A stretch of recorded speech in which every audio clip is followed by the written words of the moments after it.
Bonjour, bienvenue sur le podcast Une maison en France, un podcast en français facile pour ceux qui rêvent d'avoir une maison en France ou qui ont déjà une maison en France et, évidemment, pour tous ceux qui veulent améliorer leur français. Je suis Jérôme, je suis professeur de français langue étrangère et j'écris aussi des livres pour vous si vous apprenez le français. Chaque semaine, je lis un chapitre, ils sont tout petits, du roman en français facile « Les surprises du premier été ». Puis, je vous explique le français utilisé dans le texte. Dans ce nouvel épisode, Petra et Peter vont s'occuper de leur chambre. Ils vont faire du ménage, préparer le lit et ranger leurs affaires. Dans la partie explication, je vais vous parler des adjectifs nouveau et neuf, vieux et vieille. Je vais aussi aborder un grand principe de la langue française qui fait toute sa difficulté, mais aussi tout son charme. Restez bien jusqu'à la fin du podcast pour en savoir plus. Mais sans plus attendre, poursuivons l'histoire.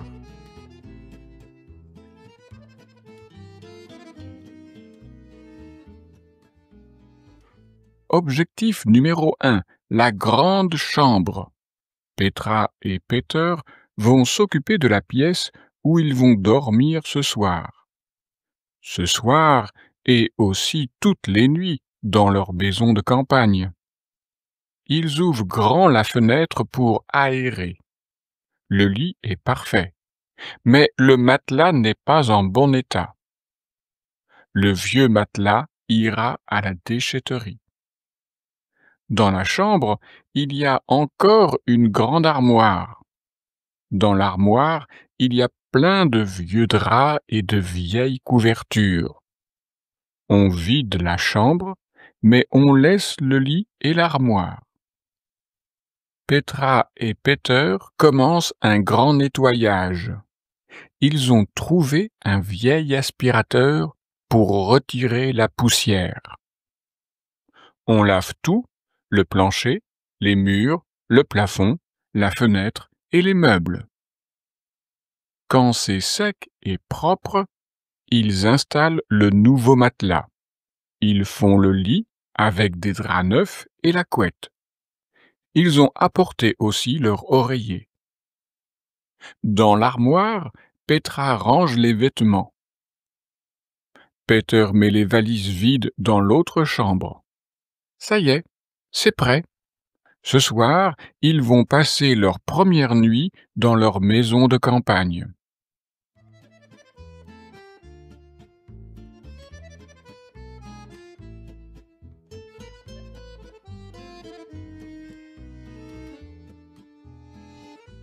Et vous, quand vous arrivez dans une maison de vacances, est-ce que la première chose que vous faites, c'est de faire les lits? De mettre sur le matelas les draps, l'oreiller, ensuite la couverture? Ou avez-vous un lit avec une couette? La couette, vous savez, cette chose très pratique qui remplace le drap du dessus et la couverture. Non? Vous ne voyez pas ce que peut être une couette? Alors pensez à un lit. Vous savez ce qu'est un matelas, un drap, généralement blanc et en coton, une couverture, parfois en laine, un oreiller, pour poser sa tête dessus. Alors, à votre avis, qu'est-ce que peut être une couette quand il s'agit du vocabulaire du lit? Là, c'est le contexte et votre connaissance du monde qui peuvent vous aider à comprendre le mot « couette ». Mais passons à autre chose. Écoutez ça. Quand c'est sec et propre, ils installent le nouveau matelas. Ils font le lit avec des draps neufs et la couette. À première vue, on pourrait penser que les mots nouveau et neuf ont le même sens. Dans d'autres langues que le français, ces deux mots sont traduits par un seul mot. En français, le mot nouveau n'a pas tout à fait le même sens que le mot neuf. On utilise le mot neuf ou neuve, qui est la forme de l'adjectif pour les mots féminins, pour désigner quelque chose qui vient d'être fabriqué, qui n'a jamais servi, qui n'a jamais été utilisé. Si vous dites « j'ai acheté une voiture neuve », ça veut dire que la voiture est sortie de l'usine, qu'elle n'a jamais été utilisée, qu'elle a 0 kilomètre au compteur. On utilise le mot nouveau ou nouvelle, qui est la forme de l'adjectif pour les mots féminins, pour introduire un changement. Si vous dites « j'ai acheté une nouvelle voiture », vous sous-entendez que vous aviez déjà une voiture et que maintenant vous avez une autre voiture. Peut-être que la première voiture était trop vieille ou cassée. Donc, votre nouvelle voiture, c'est par rapport à la voiture précédente, la vieille voiture. Et maintenant, faites bien attention. Ce n'est pas parce que vous avez acheté une nouvelle voiture que cette voiture est neuve. Je répète. Ce n'est pas parce que vous avez acheté une nouvelle voiture que cette voiture est neuve. Eh oui, votre nouvelle voiture est peut-être une voiture d'occasion, c'est-à-dire une voiture de seconde main, une voiture qui a déjà servi, qui a déjà roulé. Et donc, vous pourriez dire « ma nouvelle voiture n'est pas neuve ». Donc, si on reprend les mots du texte, quand c'est sec et propre, ils installent le nouveau matelas. Ils font le lit avec des draps neufs et la couette. Il est question de draps neufs, c'est-à-dire de draps qui ont été achetés dans un magasin et qui n'ont pas encore servi. Il est aussi question d'un nouveau matelas. Ce qui est dit ici, c'est que le matelas apporté par Peter et Petra va remplacer le vieux matelas. Ici, la langue française dit seulement ça et ne dit pas si ce nouveau matelas est neuf. Donc, pour résumer, dites neuf ou neuve si la chose n'a jamais été utilisée, dites nouveau ou nouvelle si cette chose remplace une autre chose. Et puisque nous parlons de l'adjectif nouveau, parlons aussi de l'adjectif vieux, et aussi de la forme féminine de vieux, c'est-à-dire vieille. Écoutez cet extrait du texte. Dans l'armoire, il y a plein de vieux draps et de vieilles couvertures. On vide la chambre, mais on laisse le lit et l'armoire. Petra et Peter commencent un grand nettoyage. Ils ont trouvé un vieil aspirateur pour retirer la poussière. Vous avez entendu 3 fois l'adjectif vieux, vieille et vieille. À l'oreille, je veux dire en écoutant bien, vous pensez avoir entendu 1 fois la forme masculine vieux et 2 fois la forme féminine vieille. Mais ce n'est pas exact. Faites bien attention. Ils ont trouvé un vieil aspirateur pour retirer la poussière.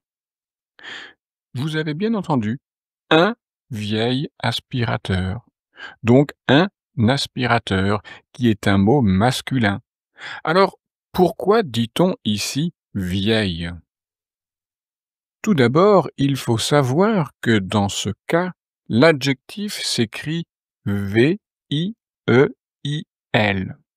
avec un seul L, et non pas deux, suivi de la lettre E, quand il s'agit de la forme féminine du mot. En fait, il y a deux formes masculines, vieux et vieille, avec un seul L et sans la lettre E. Si vous faites bien attention, le mot aspirateur commence par une voyelle, un A. Vous savez que le français est une langue qui coule, qui est prononcée avec beaucoup de liaisons. Et pour bien couler, la meilleure solution, c'est d'avoir une structure consonne-voyelle qui suit une autre structure consonne-voyelle, etc. Si je dis « vous aimez le français », alors vous entendez uniquement une suite de consonnes-voyelles. Vous, consonne-voyelle, aimez, consonne-voyelle, consonne-voyelle. Oui, c'est la liaison entre vous et aimer qui crée cette structure consonne-voyelle. Le, consonne-voyelle, français, consonne-voyelle, consonne-voyelle. Le français est une langue qui n'aime pas avoir des voyelles qui se suivent d'un mot à un autre. Quand c'est le cas, donc un mot qui se termine par une voyelle et le mot suivant qui commence par une voyelle, il y a un problème vocalique, une collision, un accident qui gêne énormément la prononciation, qui empêche la langue de couler naturellement. Alors, la langue française trouve une solution pour rétablir la structure consonne-voyelle. C'est le cas de la liaison, phénomène connu et qu'on retrouve dans « vous aimez ». Vous aimez et non vous aimez. Et c'est aussi le cas de l'adjectif vieux. Même si ce mot s'écrit avec un X à la fin, c'est comme s'il ne comptait pas à l'oral, et donc que l'adjectif se termine par le son ieux, qui est comme une voyelle. Alors, la langue française a trouvé une solution pour créer la structure consonne-voyelle, en utilisant la forme vieille, terminée par un L. Un vieil aspirateur. Voici d'autres exemples. Un immeuble, un vieil immeuble. Un arbre, un vieil arbre. Et ça marche aussi pour le mot homme, dont la première lettre est un H muet, c'est-à-dire un H qui n'est pas prononcé. Et donc, c'est comme s'il n'existait pas. Alors on dit un vieil homme. Retenez bien ce principe de la structure consonne-voyelle. Ça permet de comprendre de nombreux phénomènes de la langue française. J'en reparlerai sans aucun doute dans la suite de ce podcast. Voilà pour le 12e épisode de ce podcast. Dans le prochain épisode, nous allons accompagner Petra et Peter dans un supermarché français. Si vous ne pouvez pas attendre la semaine prochaine pour la suite des surprises du premier été, vous pouvez aussi acheter le livre papier ou l'e-book sur Amazon. Abonnez-vous au podcast et avez-vous pensé aux étoiles? Oui, les étoiles pour évaluer cet épisode. Et vous pouvez bien sûr écrire un commentaire sympathique, ce serait formidable. Et rappelez-vous, avoir une vieille maison ou une maison neuve en France, c'est bien. Mais savoir parler français dans votre maison en France avec vos nouveaux voisins, c'est encore mieux. Si vous voulez perfectionner votre français, je peux vous aider avec mes leçons en ligne. Pour en savoir plus, vous trouverez mon adresse e-mail et mon site internet dans la description de cet épisode. Au revoir!